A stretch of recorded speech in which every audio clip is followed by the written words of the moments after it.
Tensions have once again flared on the Afghan-Pakistan border, where fresh fighting has left over a dozen civilians dead and more than 100 wounded, shattering a fragile peace that held briefly after weekend clashes killed dozens on both sides.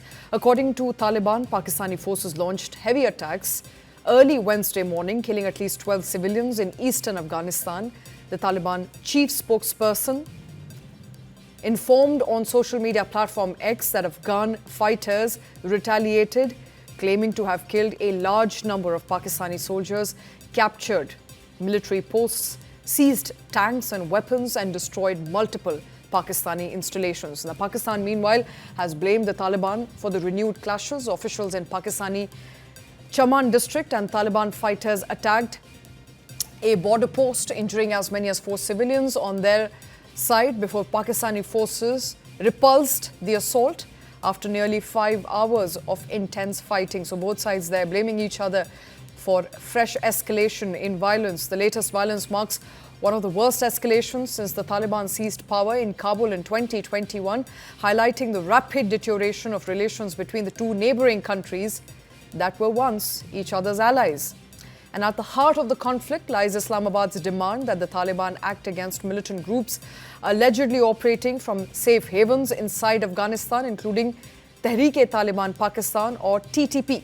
But Taliban has repeatedly denied those claims, insisting that there are no Pakistani militants on Afghan soil.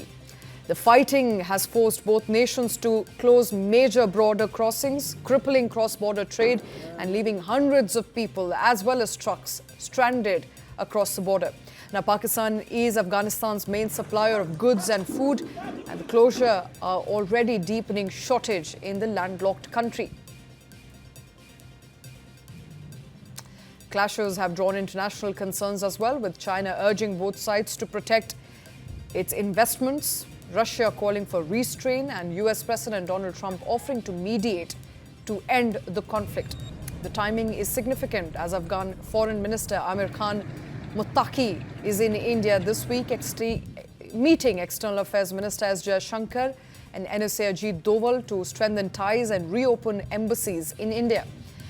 The visit, coming amid Afghanistan's border war with Pakistan, underscores just how sharply regional alliances are shifting. What was once a partnership built on proximity and faith is unraveling into a volatile border war.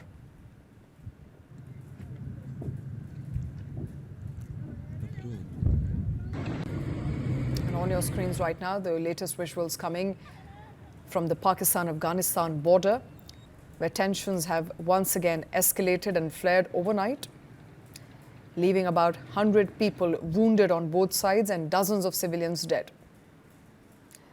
The escalations overnight have in fact shattered the briefly held peace in the region. Remember, over the weekend clashes, nearly dozens were killed on both sides, and both Pakistan and Taliban are now blaming each other for fresh escalations. According to Taliban, Pakistani forces launched heavy attacks on Wednesday morning, resulting in death of at least 12 civilians in eastern Afghanistan, and that triggered the Talibani reaction.